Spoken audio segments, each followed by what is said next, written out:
Peace, beloved. Now, I thought this was interesting. CNN has learned that the U.S. is developing contingency plans for possible Russian escalation in its war in Ukraine, including the potential use of tactical nuclear weapons. Also, the possibility of what one source described as a nuclear display that would be something short of a nuclear strike, including the possibility of a military strike on the Zaporizhzhia nuclear power plant. Joining me now to discuss, retired Brigadier General Mark Kimmett, former Assistant Secretary of State for Political Military Affairs, also former Deputy Director for Plans and Strategy at USCENTCOM. General, good to have you on this morning. Hi, Jim. How are you? So this shows how seriously the U.S. is taking these Russian nuclear threats. They've been developing contingency plans for some time. I wonder, can you describe what such contingency plans might involve?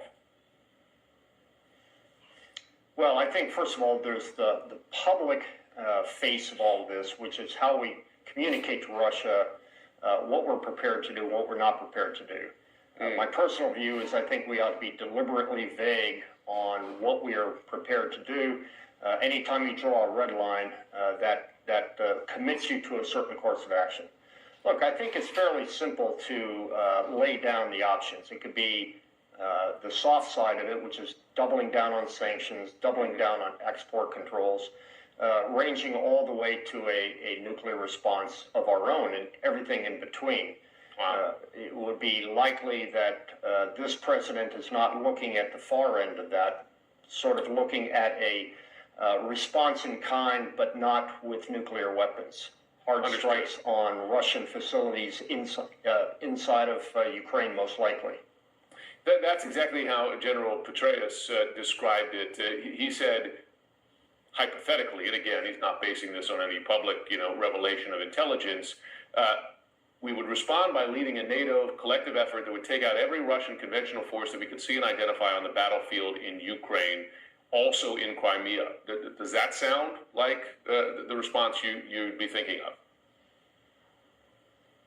Well, I certainly don't have a vote in the matter, but I think that's certainly one of the options that'd be considered, and I'm glad to see I'm in good company as Dave Petraeus.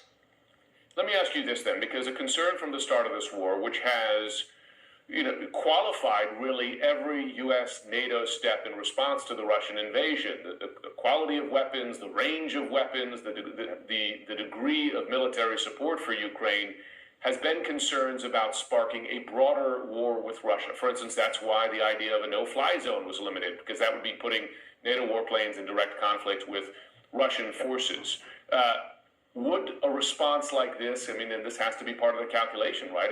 There's a risk of sparking a broader war, is there not? There certainly is.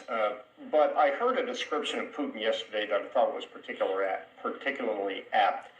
He started off as an autocrat, became a dictator, and now he's a madman. Wow. He may be a madman, but I don't think he's suicidal. I don't believe that he wants to be the leader of Russia that ends the Russian Federation. So I think we ought to take his threats seriously, but I don't think we should be cowed or coerced into any particular action as a result. And I should note, and this is in our story this morning, that the U.S. to date has not detected any movements of Russian nuclear forces or weapons that would indicate that such an attack is imminent. I do want to talk about the battlefield right now and Ukrainian progress, because we saw that rapid advance in the northeast at the start of this counteroffensive. Now we're seeing, if not quite rapid advance, but still substantial advance in the south around Kherson. How bad is the situation for Russia and its forces?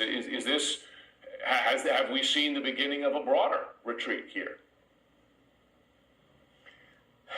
That's hard to say, Jim, because if you look at it from classic military analysis, the Russians should be doing far, far better. A quantitative assessment says that the Russians have the advantage. But it's the intangibles that we're seeing on the battlefield, the morale of the Ukrainians, the equipment they have, the leadership that they have, versus the exact opposite on the side of the Russians. I don't think you can take a conventional military ruler and measure this as well as may have been in the past. I don't particularly think there's going to be a breakout anytime soon, but there will be continued pressures on the Russians, both in the north and the south. Brigadier General Mark Kimmett, good to have you on this morning. Thanks so much. I don't know of any government leaders that are killers. Well, take a look at what we've done too. We made a lot of mistakes. They're different We than... made a lot of mistakes, okay, but a lot of people were killed. So, a lot of Right. killers around, believe me. But America should keep her mouth shut. Keep her mouth shut. Whenever there's a corrupt regime, as much hell as America has raised on the earth. Applying pressure, started my grind with crime festers, and now I'm showing like they in they second trimesters. That's online, I pay no mind to they benign gestures. Hey, it's your brother Jezreel. Just think about this, man.